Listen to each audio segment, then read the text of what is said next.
नमो सिद्धाणं नमो आयर्याणं नमो वज्रायाणं नमो लोये सवशाहूर्णम्।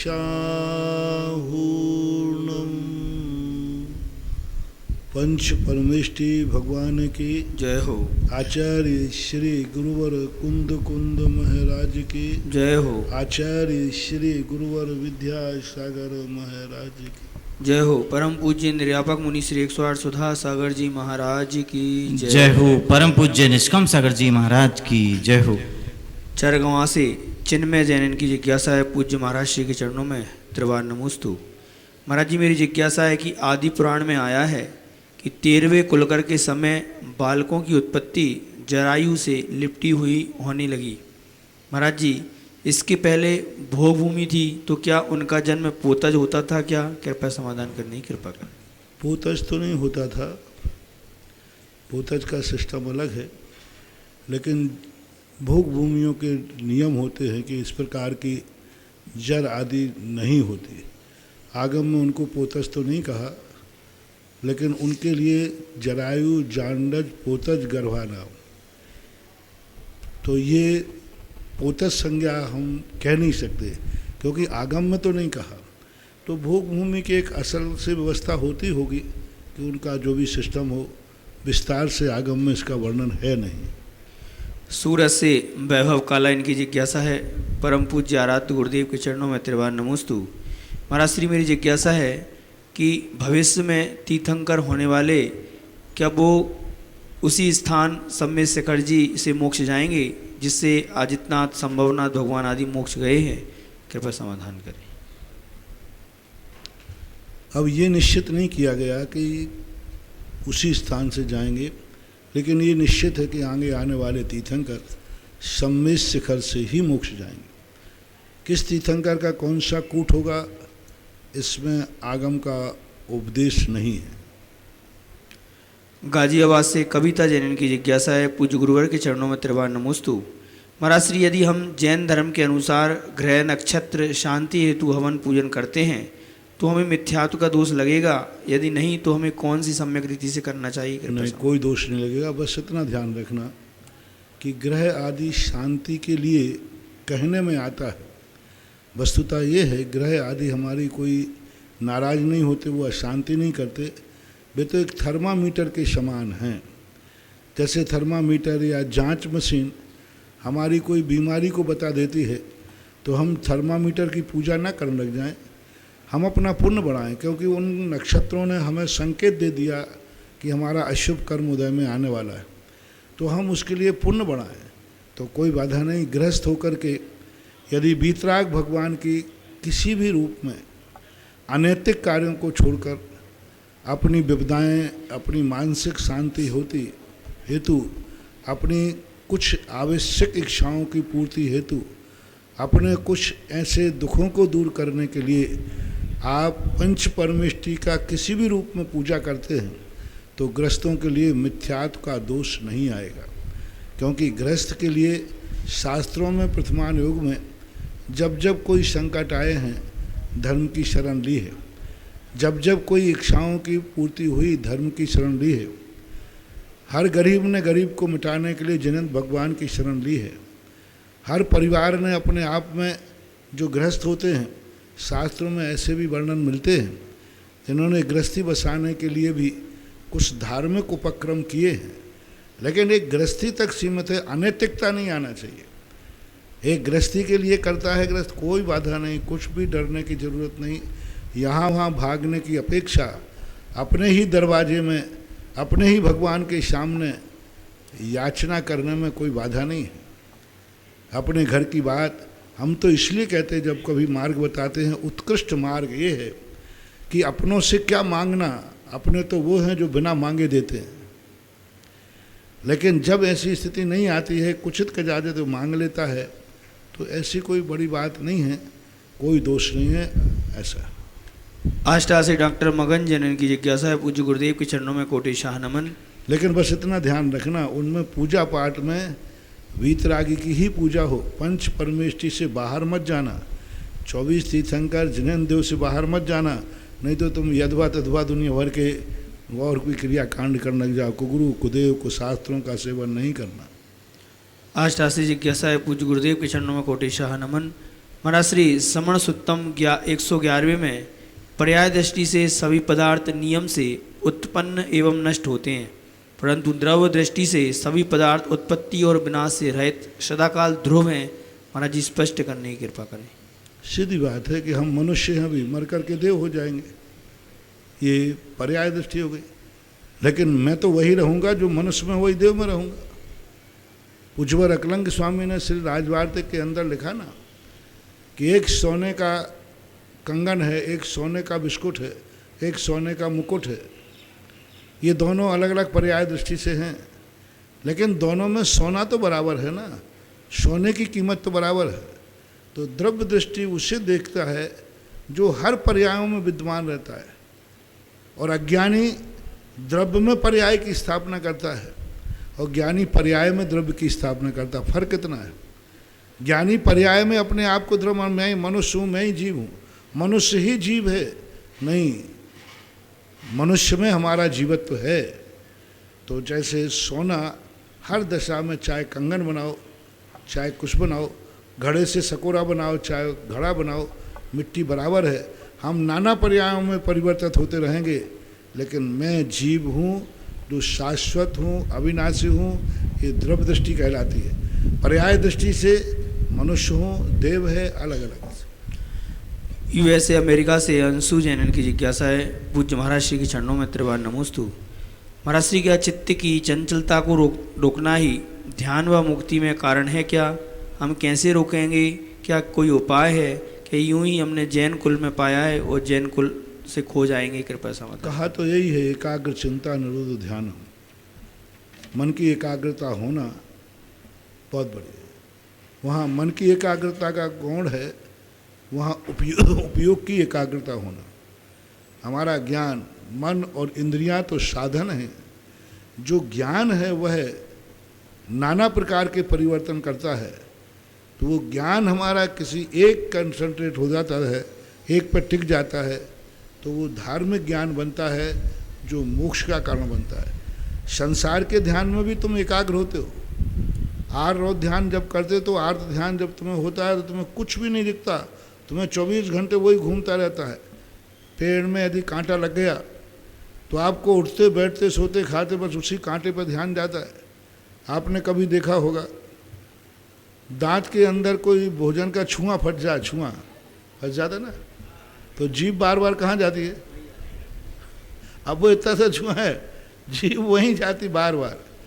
तो ये कहलाता है। इसी प्रकार से ज्ञानी व्यक्ति का जब लक्ष्य बन जाता है तो उसका बार बार 24 घंटे उठते बैठते वही ध्यान रखता है। तो उपयोग का एक चित्र हो जाना, एक लक्ष्य में जाके समाहित हो जाने का नाम ध्यान होता है। गृहस्थ को भी अपना लक्ष्य पहले बनाना पड़ेगा और लक्ष्य बना करके फिर उस लक्ष्य का रास्ता चुनना पड़ेगा। लक्ष्य ध्यान में रखना चाहिए, ऐसा। पवई मुंबई से श्रीमती शीला पाटनी, इनकी जिज्ञासा है पूज्य गुरुदेव के चरणों में नमोस्तु। महाराज श्री, पार्श्व कुमार के नाना जी को तप करते देखा तो उसमें लिखा है कि वो पंचांगनी तप कर रहे हैं। तो महाराज जी, ये पंचांगनी तप क्या होता है? कृपया समाधान करने की कृपा। जैन दर्शन में इसको नहीं है। 5 अग्नि का अर्थ होता है, पांचों तरफ अग्नि जला ली जाती है। अब मुझे पूरा उसका ज्ञान नहीं, सामान नहीं है कि चारों दिशाओं में 4 अग्नि जला ली जाती है और एक सिर पर रख ली जाती है। ये पंचाग्नि। इधर भी अग्नि, चारों तरफ अग्नि लगा, अग्नि के भट्टी या कुछ भी लगा लेते हैं, जो भी लगाते हैं, और एक अग्नि सिर पर रख लेते हैं। इसको पंचाग्नि के लिए चर्चा में आता है। अब और कोई दूसरा इसका अर्थ हो तो वो अन्य दर्शन से ही पता कर सकते हैं। वैसे पंचाग्नि का अर्थ यही प्रसिद्ध है।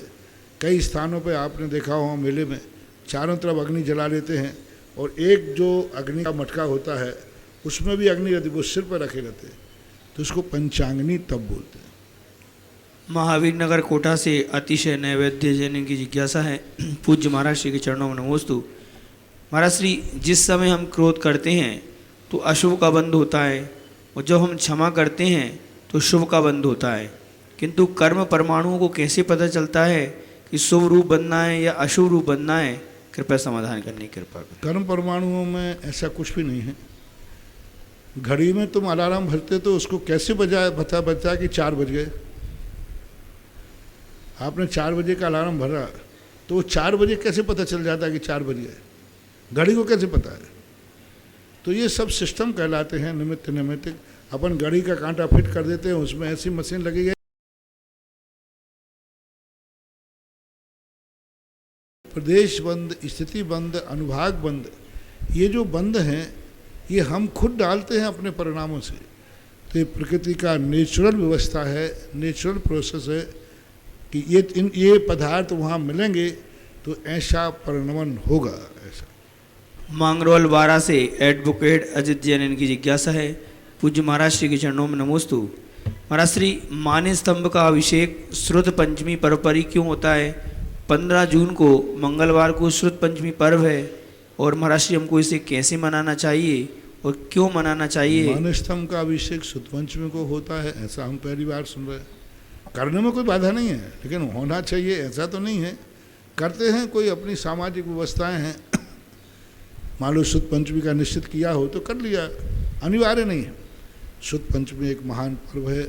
हमारे ज्ञान का जो आज तक कंठस्थ चलता था, लोग विस्मरणशील हो गए, तो सबसे पहले लिपिबद्ध करके जो ग्रंथ हैं उन ग्रंथों को उसूदंत भूत बलि ने पहली बार लिपिबद्ध करके पूर्ण किया था। उसके पहले कोई दिगंबर जैन शास्त्र लिखित में नहीं मिलते थे। वह एक हमारे लिए शुद्ध की अपेक्षा से महत्वपूर्ण दिवस है। आप लोगों को षटखंडागम की पूजा करना चाहिए। शुद्ध पंचमी विधान है वो भी करना चाहिए। हो सकता है यहाँ से भी आपको एक आध दिन में PDF फाइल बोलते आज आपको भेज दी जाएगी कि शुद्ध पंचमी के दिन आप वो करें, अपने मंदिरों में शास्त्र को व्यवस्थित करें, शास्त्र को सुरक्षित करें, मंदिर में शास्त्र दान दें, पुस्तकालय खोलें, शास्त्र भंडारों की स्थापना करें और स्वयं स्वाध्याय करने का संकल्प करें, आदि आदि। दिल्ली से नबिता जैन की जिज्ञासा है। पूज्य महाराज श्री के चरणों में नमोस्तु। महाराज श्री, हमारे जैन धर्म में संस्कृत की भक्तियाँ और प्राकृत की भक्तियाँ दोनों भक्तियाँ मिलती हैं, तो महाराज जी हमको संस्कृत की भक्तियाँ पढ़ना चाहिए या प्राकृत की? कृपया समाधान। दोनों ठीक हैं, दोनों महान आचार्य हैं। कुंद भगवान भी तो हैं ही महान आचार्य।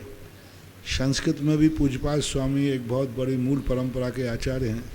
दोनों में बहुत अच्छा विषय है, दोनों पढ़ सकते, जो तुम्हारी रुचि बने वो पढ़े। कुंद भगवान की पूरी भक्तियाँ नहीं मिलती, बहुत भक्तियों की अंचलिका मात्र मिलती है। पूज्यपाद स्वामी की प्राय सभी भक्तियाँ मिलती हैं। पूज्यपाद स्वामी की भक्तियाँ हैं, लेकिन पूज्यपाद स्वामी ने भी अंचलिकाएँ तो वहाँ पूज्यवर कुंद भगवान की ही अनुकरण किया है। ऐसा लक्ष्मी नगर से कुसुम लता सोगानी इनकी जिज्ञासा है। पूज्य महाराज श्री के चरणों में नमोस्तु। महाराज श्री, 24 तीर्थंकर के अलावा भरत बाहुबली भगवान की ही प्रतिमा ज़्यादातर देखने को क्यों मिलती हैं? ऐसा क्यों, जबकि निर्वाण कांड में तो बहुत सारे केवलियों के नाम आते हैं? कृपया समाधान करने की। बहुत सारे कारण। बाहुबली का एक ऐसे राजा हैं जिन्होंने जीता हुआ राज्य छोड़ा। कोई और दूसरे राजाओं में कोई एक आध का हो तो पता नहीं। आज तक व्यक्ति हार करके तो राजे बने हैं, दीक्षा ली है, लेकिन राज्य जीत करके छोड़ा हो वो एक असाधारण चीज, बहुत बड़ी असाधारण। सबसे बड़े बाहुबली ने युद्ध जीत करके भी राज्य को छोड़ दिया। दूसरी बात है कि उनका संबंध ऋषभदेव से के साथ साथ मोक्ष का दरवाजा, आदिनाथ के बाद में दीक्षा ली और मोक्ष को सबसे पहले, आदिनाथ से पहले वो मोक्ष गए। उनके पहले कोई एक अनंत वीर्य का मिलता है, लेकिन बाहुबली की भी चर्चा है कि वो आदिनाथ से पहले तो गए हैं, ये पक्का है। दूसरे 1 वर्ष तक जो उन्होंने तपस्या की, जो उनके साथ प्रकृति ने बेल बूटे आदि चढ़ गए, तो कुछ ऐसी असाधारण चीज़ें बाहुबली में हैं जिनको देख करके हमें शिक्षा मिलती है। उनके दर्शन करने से ही हमें अवाग विसर्गम वपुषा निरूपयंती ही, वो उनकी मुद्रा देख करके ही ना जाने कितना भाव उत्पन्न होते हैं। जब बेलों को देखते हैं तो यदि बाहुबली का हमने कई बार 1-2 बार ध्यान किया तो थोड़ा बहुत हिलने का मन होता है तो बाहुबली की बेल दिख जाती है। देख, बाहुबली भी मुनि थे और बेलें चढ़ गई लेकिन वो हिले नहीं। सांप चढ़ रहे हैं उनके ऊपर, छोटे थोड़े से हिल जाते तो सांप काट लेता। और बामी तो मिट्टी की कितनी बारीक बामी होती है, दीमक ने बनाई, यानी हिलते तो बामी भी बिखर जाती। लेकिन ऐसे होकर के तो उनकी एक तपस्या और मुद्रा को देख करके एकदम शिक्षा मिलती है, ज्ञान मिलता है और कुछ आगे बढ़ने का भाव होता है। मूर्तियाँ उनकी बनाई जाती हैं जिनके दर्शन से हमारे जीवन में शुभ और मंगल हो। मूर्तियाँ उनकी बनाई जाती हैं जिनके दर्शन से, पूजन से हमें कुछ शिक्षा मिले, कुछ साहस मिले, कुछ मार्ग मिले, तो इसलिए उनको बना दिया जाता है। मेरठ से राजेंद्र जैन की जिज्ञासा है, पूज्य गुरुदेव के चरणों में नमोस्तु। महाराज श्री जिज्ञासा है कि जीव के तीसरे गुण स्थान में किस प्रकार के परिणति परिणाम होते हैं, किस प्रकार का श्रद्धान चिंतन होता है, और चौथे गुण स्थान में भी किस प्रकार की परिणति और श्रद्धान होता है। तीसरे गुण स्थान का तो एक छोटा सा समय है, एक अंतर मुहूर्त का, दधि गुणवत, मतलब दोनों के मिक्सिंग जो परिणाम होते हैं, दो चीज़ें मिला दी जाएं तो दोनों चीज़ों को मिलाने के बाद जो परिणाम होते हैं, एक विचित्र परिणाम, ना वो सम्यक है ना मिथ्या है। एक छोटी सी दशा एक ऐसी आती है और होता भी है, क्योंकि ये 3 प्रकृतियां हैं। चौथे गुण स्थान का जो तो एक ही बात है कि वह परमार्थ के लिए जो भी धर्म की क्रियाएं करता है, परमार्थ के लिए सांसारिक कार्य करेगा, लेकिन सांसारिक कार्य उसका लक्ष्य नहीं होगा, साध्य नहीं होगा। वो एक अपने जीवन में, जैसे एक दिन मैंने कहा था, वह अपने जीवन में एक औषधि के रूप में स्वीकार करेगा, लेकिन वह उसका लक्ष्य नहीं होगा। लक्ष्य तो उसका होगा कर्मों का क्षय, मोक्ष की प्राप्ति और परमार्थभूत सच्चे देव सार्थ गुरु को स्वीकार करना।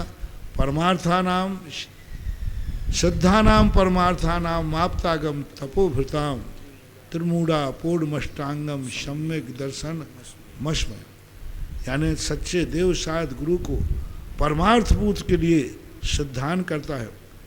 गुरु कुदेव को शास्त्रों से रहित होता है, मदों से अपनी जिंदगी को बचाता है। सम्यक दर्शन अस्मयम, उसे सम्यक दर्शन कहा। ऐसा पूज्यपद शमंत्रभद्र महाराज ने श्रावकाचार्य में कहा। शोकनगर से निर्मल जैनन की जिज्ञासा है, पूज्य मुनि श्री के चरणों में त्रिवार नमोस्तु। महाराज श्री, धर्म कहता है कि हमको एलोपैथिक दवाइयों की जगह आयुर्वेदिक दवाइयाँ लेना चाहिए, किंतु आयुर्वेदिक शास्त्र में भी शहद लेना बताया है, तो क्या आयुर्वेद के हिसाब से शहद गलत नहीं है? ऐसा नहीं है, ना तो हमारे यहाँ आयुर्वेदिक लिखा है ना एलोपैथिक लिखा है। हमारे यहाँ कुछ नहीं, हमारे यहाँ तो लिखा है शुद्ध औषधि। आयुर्वेदिक शब्द तो मैंने जैन आगम में कहीं पढ़ा ही नहीं, एलोपैथिक शब्द कहीं निषेधात्मक आया ही नहीं।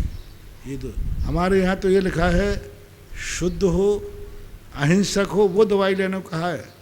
आयुर्वेदिक में भी कई चीज़ें अशुद्ध हैं, सिंह भस्म अशुद्ध, कितनी चीज़ें अशुद्ध हैं, तो सभी थोड़ी ली जाती है।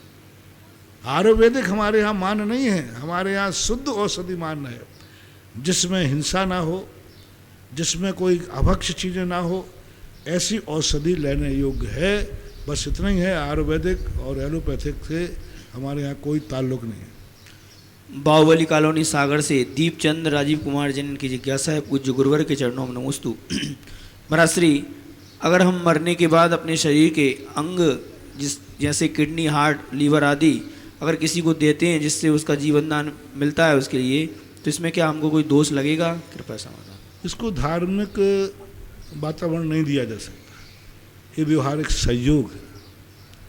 कुछ चीज़ें ऐसी होती हैं जो दान की कोटि में नहीं आती, सहयोग की कोटि में आती। दान अच्छी वस्तु का पात्र को दिया जाता है और सहयोग अपने से बराबरी वाले को, अपने से पुण्यहीन को दिया जाता है। ये सब सहयोग में आता है।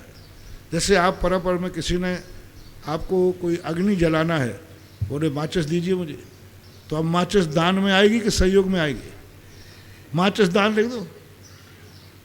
किसी ने कहा कि भाई थोड़ा सा कुछ भी जो मांगते रहते हो आप लोग, सब चीज़ें आपसे व्यवहार में चलता है ना, तो वो दान में नहीं आएगा, वो सब सहयोग में आएगा। ये है चाकू दे दे, चाकू दे दे, तो अब चाकू दान में आएगा क्या? गाड़ी घोड़ा दे दे, गाड़ी दान में आएगा क्या? बहुत सारी चीज़ें आप मांगते रहते हो, ये व्यवहार कहलाता है।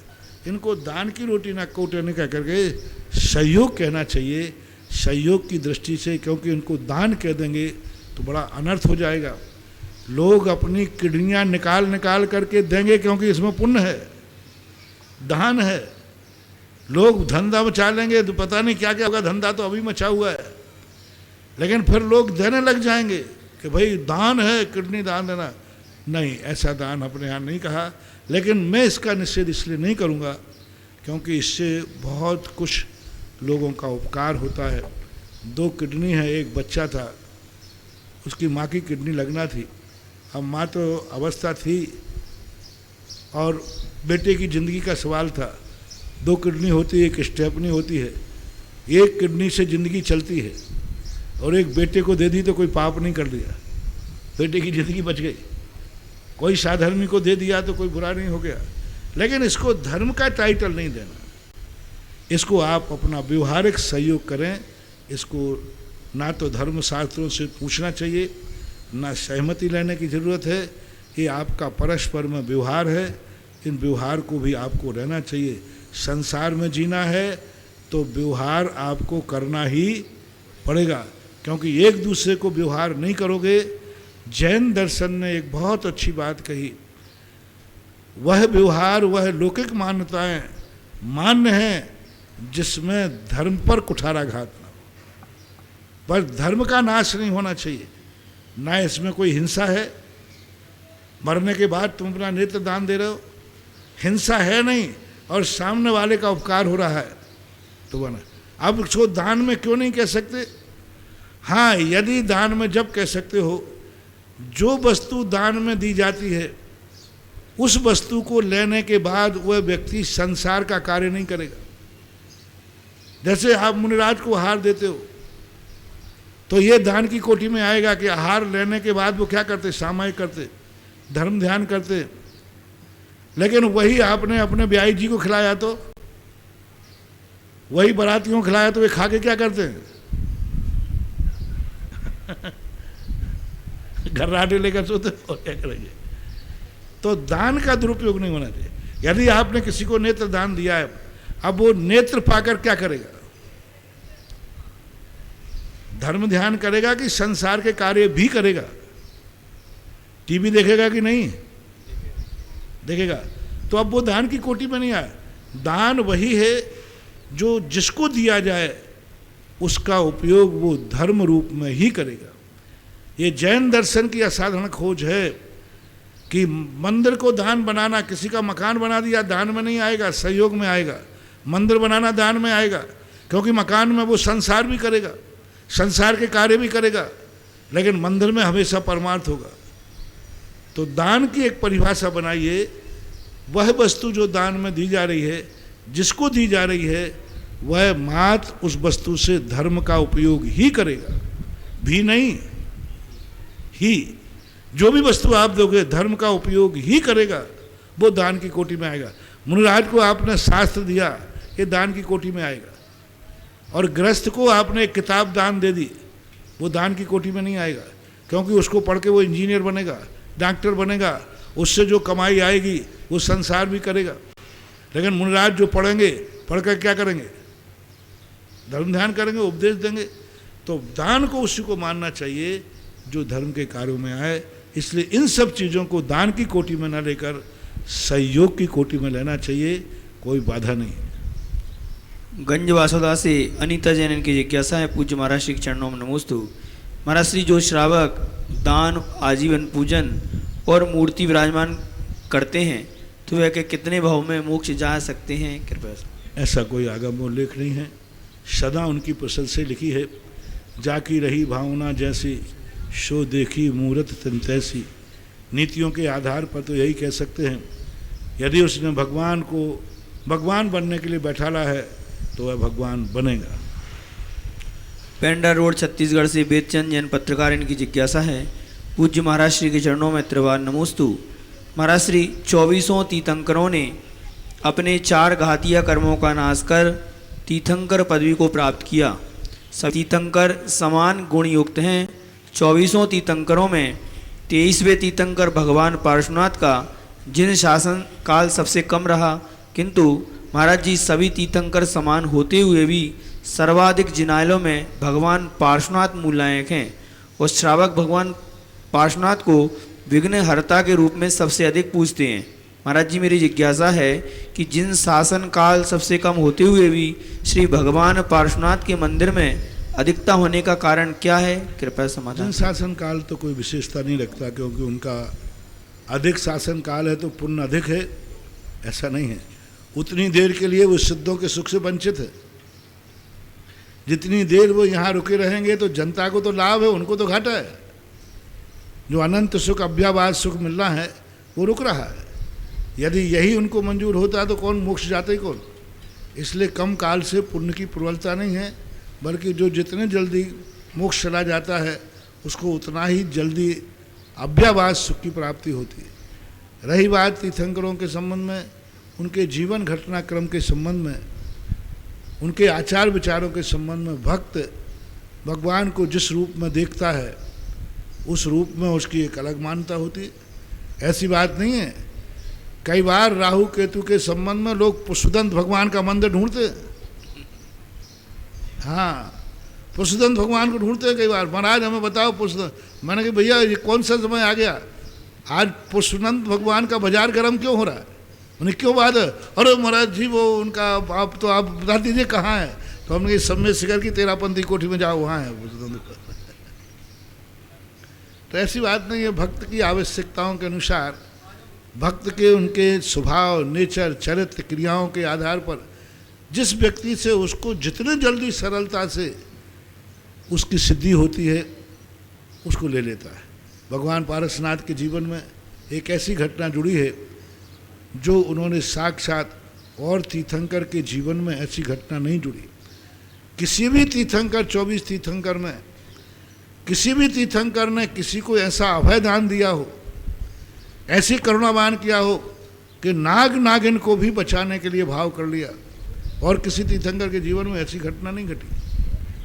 ठीक है, महावीर स्वामी ने अहिंसा के लिए दीक्षा ली थी, लेकिन साक्षात उन कुमार अवस्था में ऐसी घटना घटी हो, और वो भी ऐसे जीव को जो दुनिया देख के जो मारता है उनको बचाने का भाव। तो लोग सोचते हैं कि अपन तो पापी जीव हैं, संसारी जीव है, कसाई जीव है, अपन को तो कौन भगवान बचाएगा। तो उन्होंने कहा पारसनाथ एक ऐसा है कि वो पापियों से पापी को भी बचाने पहुंच जाता है। सबसे ज्यादा दुनिया में खतरनाक कौन जानवर मानते हैं? सांप को, सबको, शेर से भी ज्यादा खतरनाक मानते। उस पर भी दया की तो लोग सोचते हैं अपन लोग तो नाग से तो अच्छे ही है। तो पारसनाथ को उड़ाओ, जो नाग नागिन को भी बचा सकते हैं तो हमारे भी संकट दूर कर सकते हैं। ऐसा मनोवैज्ञानिक या साइकोलॉजी के कारण कई बार भगवानों का स्थान इस रूप ले लेता है। टोठियाई से श्रीमती गुणमाला निर्मल कुमार जन की जिज्ञासा है। पूज्य आराध्य गुरुदेव के चरणों में त्रिवार नमोस्तु। महाराज जी, किसी व्यक्ति के गुण स्थान में उत्थान और पतन उसके संक्लेश और विशुद्धि के कारण होता है अथवा उसके संकल्प के कारण होता है? कृपया समाधान करने के। अर्थात संकल्प के कारण होता है? नहीं, उसकी मूर्खता के कारण होता है, और उसकी विशुद्धि से। उत्थान जब भी होगा उसके विवेक से, उसकी विशुद्धि से, उसके सोच विचार से होगा। पतन जब होगा उसकी मूर्खता से होगा, पर्याय दृष्टि से होगा, अतत्व दृष्टि से होगा, और मोहिनी कर्म की चपेट में आ जाएगा वो। निमित्तधीन जिनकी बुद्धि होती है उनको कोई नहीं रोक सकता। वे बैठे बैठे कमरे में बैठे बैठे संकलेश करते रहेंगे, उनके परिणाम चलते रहते। और तत्व दृष्टि वाला सामने दुश्मन गालियां बक रहा है तो भी वो धर्म ध्यान कर रहे हैं, तो भी धर्म ध्यान कर रहे हैं। और मूर्ख व्यक्ति, गाली देने वाला मर गया तो भी अभी अधर्म ध्यान कर रहे हैं। गाली देने वाला चला गया तो भी उनके मन में कसाय भाव जाग रहा है। ये सबसे बड़ी, आप खुद अपनी जिंदगी में समझना। हमारे यहाँ ज्ञानी किसे कहा, सामने गाली दे रहा है वो तत्व चिंतन कर रहा है, सामने दुश्मन खड़ा है वो बुराई कर रहा है फिर भी उसको तत्व चिंतन कर रहा है। और एक अज्ञानी वो है जो गाली दे रहे, किसी ने कहा कि वो तुम्हें गाली दे रहा था, अब लो साहब कसाय भाग, उसने मेरी गलती मेरे प्रति। आजकल बीच में कुछ ऐसे दलाल होते हैं, वो तुम लोग से फलाना व्यक्ति तुम्हारे संबंध में ऐसा कह रहा था, अब लो अपन ने सुना ही नहीं, अपन को पता ही नहीं, और इधर क्या लग गई, आग लग गई। अब कहा है कि नहीं कहा वो तो भगवान जाने, लेकिन वो आग लग। अब ये कहलाती हमारी मूर्खता। हमारे आचार्य से इस संबंध में बहुत अच्छी बात कर रहे। एक व्यक्ति ने, किसी ने कहा महाराज जी फलाना व्यक्ति आपके संबंध में ये बोल रहा था, तो आचार्य ने कहा भैया उसने बोला कि नहीं बोला मुझे तो पता नहीं, तुम जरूर बोल रहे हो। मेरे मन में अशांति उसने पैदा की कि तुमने पैदा की? वो तो बोल रहा होगा, क्या बाहर कुछ भी बोल रहा होगा, लेकिन उसके बोलने से मुझे कोई अशांति नहीं हुई। लेकिन उसकी बात तुमने मेरे लिए सुनाने का अर्थ क्या है, मैं उसके प्रति अशांत हो जाऊं? तो सबसे बड़ा पाप तो तुम कर रहे हो, जो तुम मुझे सुनाकर अशांति पैदा करोगे। वो इतना बड़ा पाप ही नहीं, उसने तो बाहर चर्चा की है, दूसरों के सामने चर्चा की है, उसने मुझे अशांत नहीं किया। और तुमने उसकी बात सुनाकर, और तुम्हारे संबंध में ऐसा बोल रहा है, तुमने मुझे अशांत कर दिया, उससे भी बड़े पापी तुम हो। ध्यान रखना, हमेशा ध्यान रखना। ये जो बीच में इधर उधर कहने वाले, वो फलाना व्यक्ति वहाँ तुम्हारे से ऐसा कह रहा था, फलाना यहाँ से कह रहा था, ये बहुत खतरनाक व्यक्ति होते हैं, इनकी बातों में कभी नहीं आना, ये सबसे ज़्यादा निकृष्ट और पापी होते हैं। हमेशा ध्यान रखना चाहिए। कोई किसी के संबंध में कोई बात कह रहा है, वहाँ तक अपन को भेजना ही नहीं। हम क्यों भेजें? अपन भक्त बन के भेजते हैं। और कई लोग अपन क्या समझते हैं, अरे हमारा अच्छो भगत है। देखो कोई भी बाहर की मेरे संबंध की चर्चा सब मुझे बताता है, अरे मूर्खानंद तुम्हें बता नहीं रहा है, तुम्हें कसाय पैदा कर रहा है। और अपन लोग क्या समझेंगे, मान लो मेरे संबंध में कोई ने कहा और तुमने महाराज जी वो फलाना ऐसा बोल रहा था, तो हम तुम्हें क्या समझेंगे, मूर्ख होंगे। तो अरे भैया ये बड़ा भगत है अपना, देखो बाहर की सब बातें मुझे बताता है। ये हमारी मूर्खता है। हमें क्या सोचना चाहिए, ये है हमारा निकटवर्ती आस्तीन का सांप। ये बाहर की बात मुझे काके कह रहा है, यानी मेरी शांति भंग कर रहा है। अब मेरे लिए विकल्प पैदा करा दिया इसने, मुझे तो पता ही नहीं था क्या था। तो ये कहलाती है मूर्खता। तो हमेशा ध्यान रखना चाहिए, ये सारी दृष्टियाँ अपने ऊपर आधारित हैं। अपन तो ऐसी साधना करें कि गाली देने वाला गाली दे रहा हो और हमारा उसी गाली में से धर्म ध्यान चल रहा हो, तब हमारी साधना सफल है। परम पूज्य आचार्य गुरुदेव श्री विद्यासागर जी महाराज के आज्ञानुवर्ती शिष्य निर्यापक श्रवण मुनि पोंगव श्री सदासागर जी महाराज के मुखारबिंद से होने वाले जिज्ञासा समाधान में देश विदेश में अपने घरों पर टीवी के समक्ष विराजित जिनवाणी चैनल, सुधा कला चैनल के माध्यम से जिज्ञासा भेजने वाले, सुनने वाले, देखने वाले उन सभी भक्तगणों की ओर से गुरुवर के चरणों में त्रैवान नमोस्तु नमोस्तु नमोस्तु।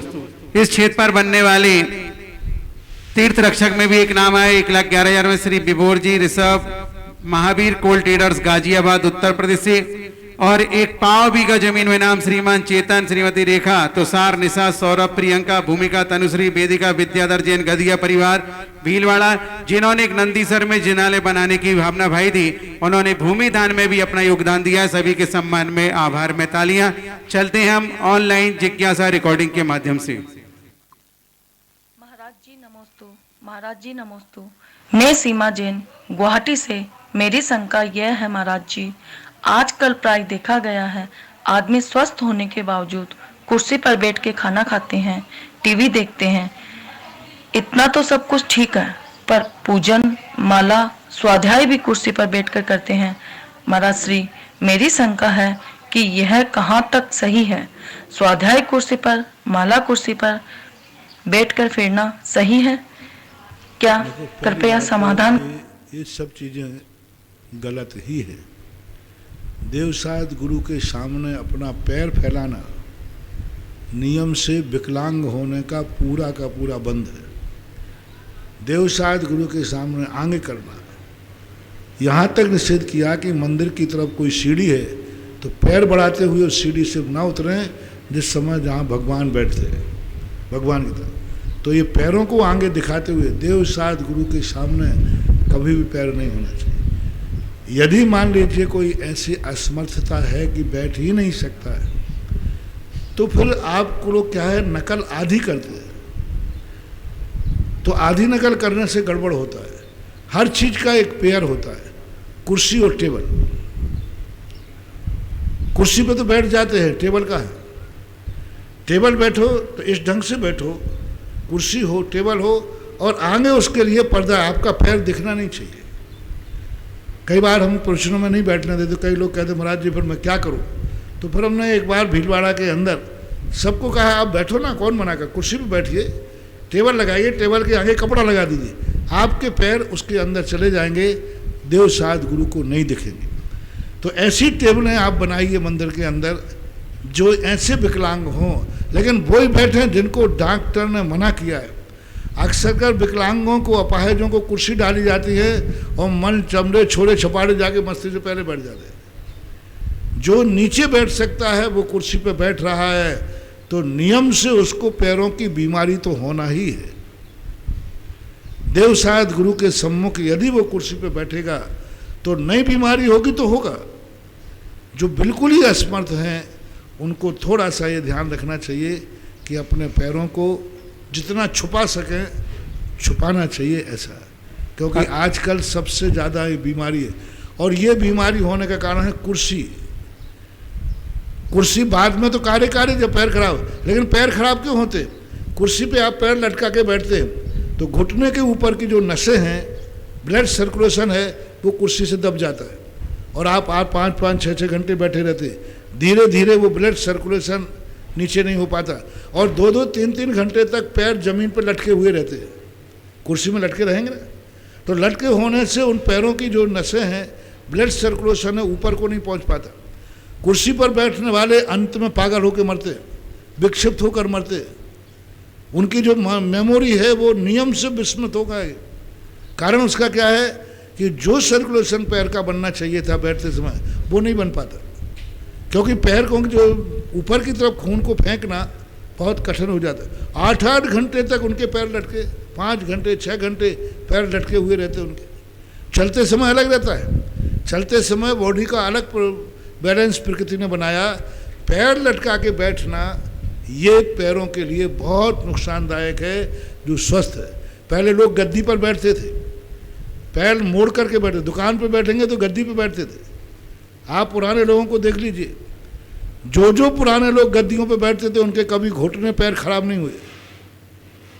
एक आध की अब बात छोड़ देना, आप पुराने लोग जितने गद्दियों पे बैठते थे सब अंत तक जाकर के उनके पैर घुटने खराब नहीं होते। उनका दिमाग बुढ़ापे में भी अच्छा चलता है, वृद्धावस्था में बेहोशी के साथ नहीं मरते वो। और आज जो है LKG UKG में कुर्सी है, छोटे स्कूल में जाके कुर्सी। अब बताओ वो बच्चे जो हैं, छोटे बच्चे स्कूल में कुर्सी पे बैठेंगे, उनके पैर 2-2, 3-3 घंटे तक नीचे लटके रहेंगे, क्या उनका दिमाग चलेगा, क्या चलेंगे? तो ये कुर्सियाँ बहुत खतरनाक हैं, कुर्सियों से ही सारी ज़िंदगी बर्बाद हो रही है। हाँ, जब पैर खराब हो जाता है फिर तो कुर्सी का मूल्य है, फिर तो कुर्सी जरूरी है। लेकिन पैर खराब जिनके नहीं हो, मेरा सबसे कहना है, प्रश्न आया है तो जिनके अभी पैर स्वस्थ हों, अच्छे हों, वे कुर्सियों पर बैठना बंद कर दें। और मैं तो कहता हूं कि स्कूलों में कुर्सियां बंद करके पहले की टाट पट्टी आ जाए तो बच्चों के दिमाग और ज़्यादा बन जाए।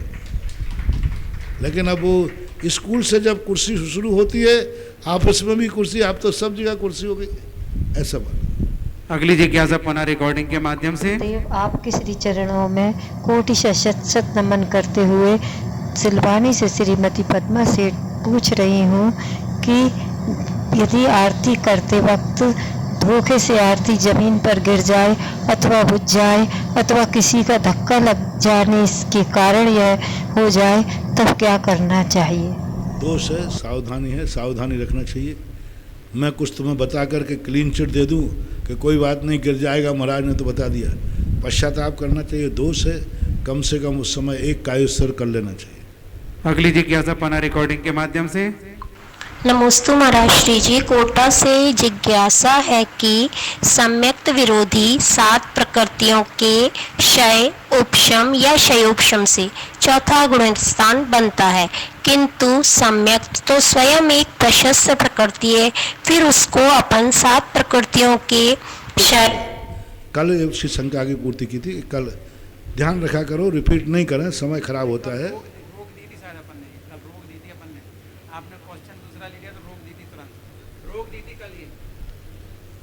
दिया था जवाब, अगली नहीं दिया जिज्ञासा था, हमने जवाब दिया था। मेरे आराध्य मुनि पुंगव श्री सुधा सागर जी महाराज के चरणों में मेरा सतसत बार नमोस्तु। मैं महिमा जैन। गुरुदेव, आपके आशीर्वाद द्वारा बालिका छात्रावास सांगानेर से जो प्रथम शिक्षण शिविर लगाया जा रहा है, उनको पढ़ाने में हम सभी को बहुत आनंद आ रहा है। सारे बच्चे बहुत आनंद और उत्साह से पढ़ रहे हैं।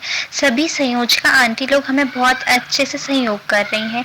गुरुदेव, मेरी जिज्ञासा यह है कि इस शिविर को और ज्ञानवर्धक आनंदमय बनाने के लिए हम क्या करें, कृपया समाधान करें। अभी आपकी शुरुआत है, अभी आपको संस्थान के माध्यम से आपको सारी गतिविधियां दी जाएंगी। अभी इतने में मत भूलो, अभी जो आपने पहला शिविर लगाया उसमें आपको 1 नंबर दिया जाता है। अभी आपको 99 नंबर तक और बढ़ना है। यदि अभी मैं 99 दे दूं तो तुम कहोगे अब नंबर ख़त्म।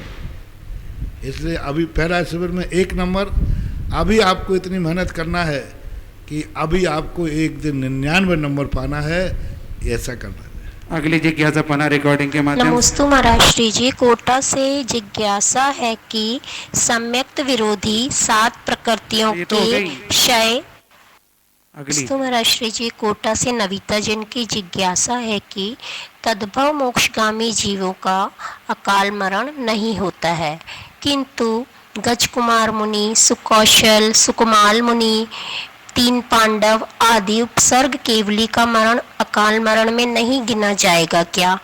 दूसरी जिज्ञासा। 1 मिनट पहले ये बताएं, कौन से शास्त्र में लिखा है कि तद्भव मोक्षगामी जीवों का अकाल मरण नहीं होता? किसी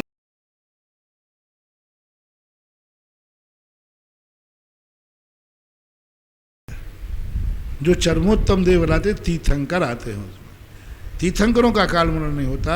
अनपवर्त आयु जो है, असंख्यात वर्ष जिनकी आयु होती है, देव नारकी और भोग भूमियों का नहीं होता। ऐसा कहीं लिखा कि अकाल में मोक्ष प्राप्त नहीं होते। हाँ, इतना जरूर है कि सप्तम गुण स्थान के बाद आयु कर्म की उदीर्णा नहीं होती। जो कुछ भी उदीर्णा होना है सप्तम गुण स्थान से नीचे होती है। हर तीर्थंकर के काल में 10 उपसर्ग केवली होते हैं जो अकाल में ही मोक्ष जाते हैं। हाँ, आगे मेरे अनंत उपकारी गुरुवर के चरणों में इसकी अगली और कोटिशः तीन नमन। हो गई। गुरुजी, प्रतिमाधारी को कौन सा प्रतिक्रमण करना चाहिए? बहुत प्रकार के प्रतिक्रमण दिए हैं, जैसे श्रावक प्रतिक्रमण, पाक्षिक श्रावक प्रतिक्रमण, प्रतिमाओं के अनुसार प्रतिक्रमण, दार्शनिक प्रतिक्रमण या भक्ति खंड जिसमें सिद्ध भक्ति, आचार्य भक्ति वगैरह। तो क्या कोई भी कर सकते हैं या कोई विशेष करना चाहिए? नमोस्तु गुरु। पहली बात है, जो श्रावक प्रतिक्रमण लिखा है वह श्रावक प्रतिक्रमण ही आप लोगों को करने योग्य होता है। गुरुवर, आपने गत वर्ष श्रुत पंचमी को जिनवाणी दिवस की उपमा दी थी और पूरे देश में बड़े हर्षोल्लास के साथ में इसको मनाया गया था। इस बार आपके आशीर्वाद से धार्मिक शिक्षण शिविर चल रहे हैं और हमारी बालिकाएं जिनवाणी की महती प्रभावना कर रही है। लेकिन गुरुवर, जिनवाणी दिवस पर वो जो 2000 बच्चे जुड़े हैं और पूरे देश के लोगों को क्या मैसेज दे और कैसे हम इसको मनाएं, कृपया हमारा मार्गदर्शन करें। अभी आप सभी लोगों के शुद्ध पंचमी के संबंध में आज 2-3 प्रश्न आ चुके हैं। सबके लिए एक ही कहना है कि जैसा भी हो, जिस रूप में हो, जिसकी जो समर्थ होता है, शुद्ध ज्ञान का प्रचार प्रसार करें। अभी चारों तरफ शिविर लग रहे हैं, चल रहे हैं, ये सब शुद्ध की आराधना है। और जिस ढंग से हम, क्योंकि आज का भौतिक युग है, इसमें जितना भी बनता है, एक अक्षर का भी ज्ञान कोई प्राप्त करता है तो उसके लिए बहुत बड़ी खुशी की बात है एक संस्कार भी यदि 2000 में से 2 बच्चे भी सुधर गए तो हमारा शिविर लगाना सार्थक होता है। 2 व्यक्तियों के अंदर भी कोई अच्छा भाव आ गया तो बहुत अच्छा होता है। सभी के लिए बहुत बहुत आशीर्वाद है। बच्चियों ने जो शिविर लगाया पहली बार, उनके लिए आशीर्वाद। अभी हमने उनको 1 नंबर दे दिया है। वो 1 नंबर इसलिए दिया है क्योंकि अभी हमें उनको 99 नंबर तक और पहुंचाना है, इसलिए आज ही 99 नंबर दे देता तो फिर 1 नंबर के लिए वो पढ़ने की ज़रूरत नहीं थी। बहुत अच्छी मेहनत की है, आगे और मेहनत करें और अच्छी सफलता प्राप्त करें। अगली जिज्ञासा पन्ना रिकॉर्डिंग के माध्यम से। पूज्य महाराज जी के चरणों में मेरा त्रिवार नमोस्तु। मैं प्रासुक जैन सागर से। महाराज जी, मेरी जिज्ञासा यह है कि क्या हम सफर और यात्रा करते समय भक्तंबर जी के 44वें काव्य का स्मरण कर सकते हैं क्या? नमोस्तु महाराज जी। कर सकते। अगली जिज्ञासा पन्ना रिकॉर्डिंग के माध्यम से। गुरुवर के चरणों में बारंबार नमोस्तु। मैं बिजोलिया से निर्मला गोदा। महाराज जी, आपने प्रवचन में कहा कि जिसने प्राण को पकड़ लिया उसको तो जिंदा बोलते हैं, और जो प्राण को नहीं पकड़ पाता उसको जिंद बोलते हैं। और जिंद जब आक्रमण करता कि काम बताओ नहीं बता पाते तो आक्रमण करके जीवन लीला समाप्त कर देते हैं और धर्म के मार्ग से उठा करके संसार के गर्त में पटक देता है। तो मेरी शंका है महाराज जी कि जिंद और जिंदा का अर्थ क्या है, उदाहरण देकर समझाइए। नमस्कार। शौलेश्वर पारसनाथ में तो ये जिंद नहीं आया है, ये जिंद बिजोलिया में जरूर आया होगा।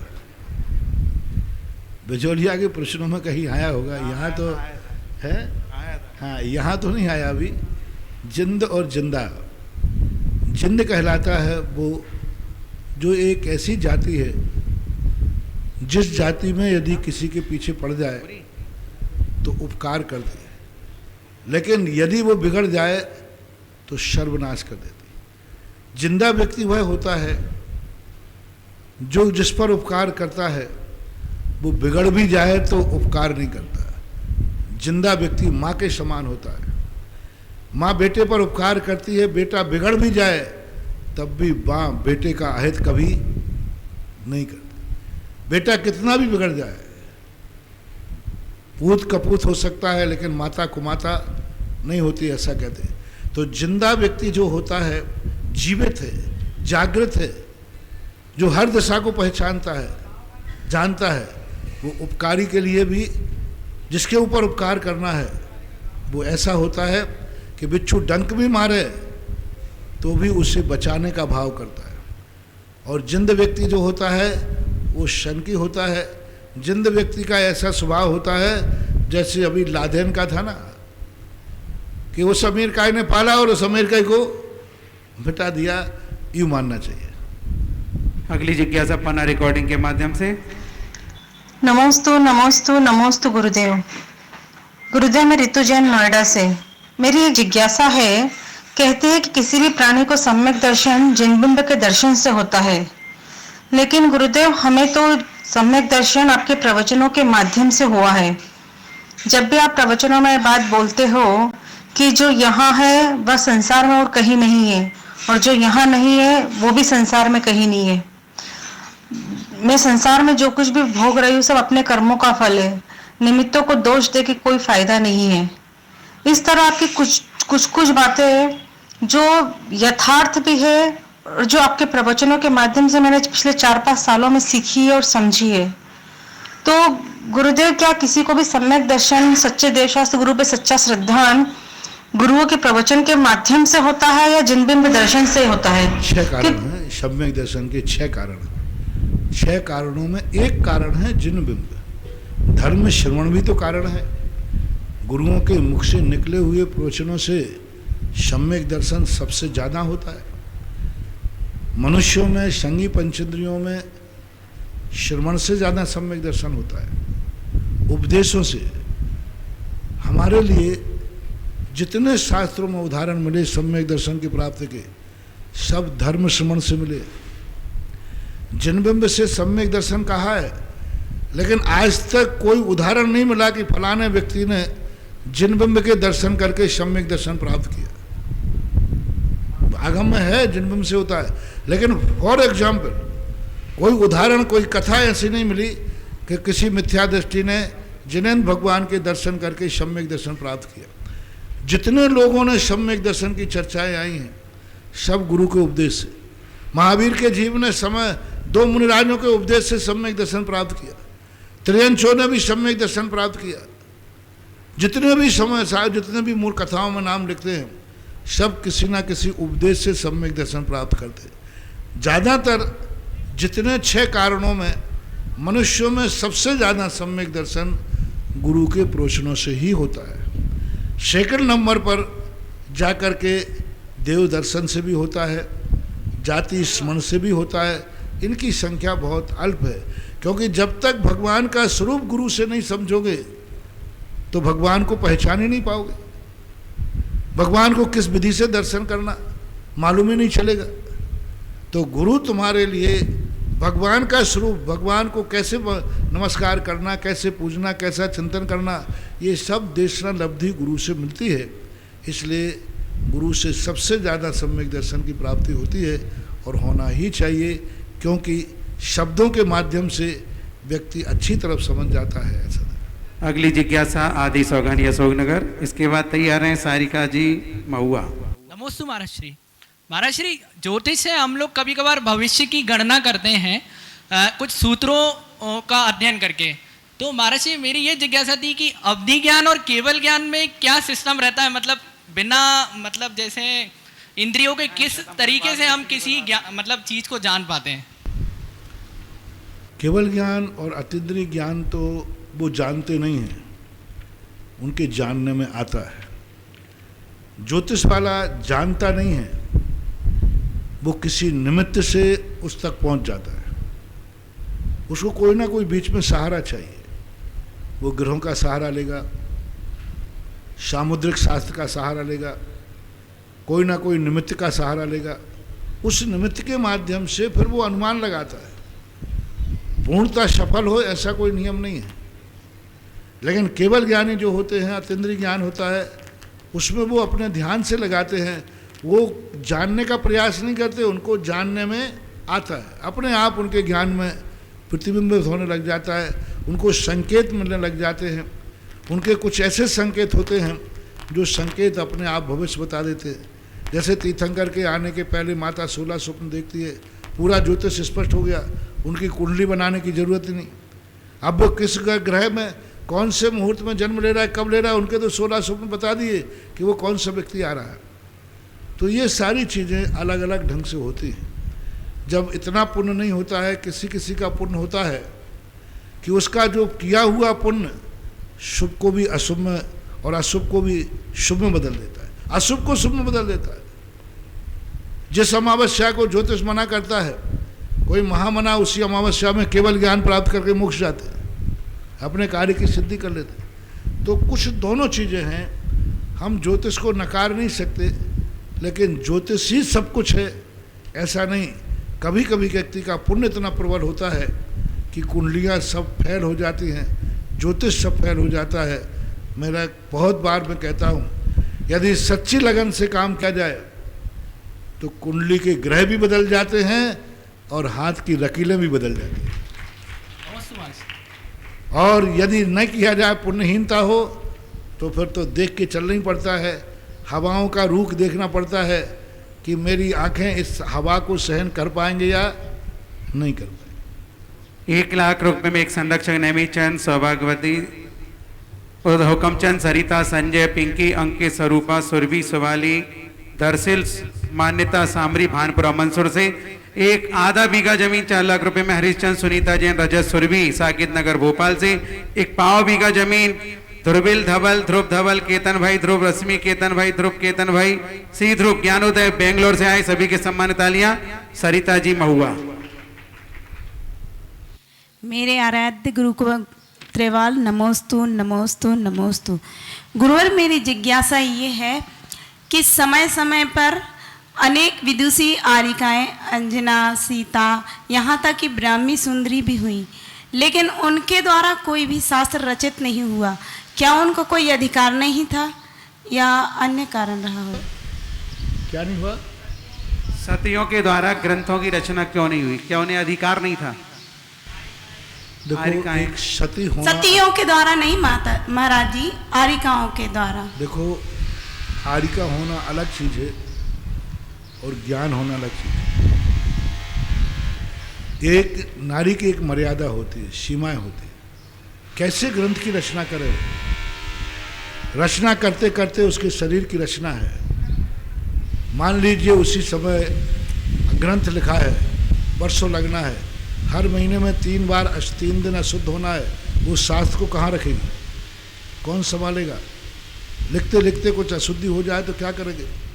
दूसरी बात, परिग्रह का सद्भाव होने से वह निर्दोष नहीं लिख सकती, भय होने से वह निर्दोष नहीं लिख सकती, लज्जा होने से पूर्णता लिख नहीं सकती। बहुत सारी मर्यादाएं हैं नारी के साथ, परिग्रह के साथ में बहुत बड़ी मर्यादा। सती होना अलग चीज है, लेकिन सती होने के बाद दूसरे को ज्ञान देना अलग चीज है। ज्ञानवान होना अलग चीज है और ज्ञान देना अलग चीज है।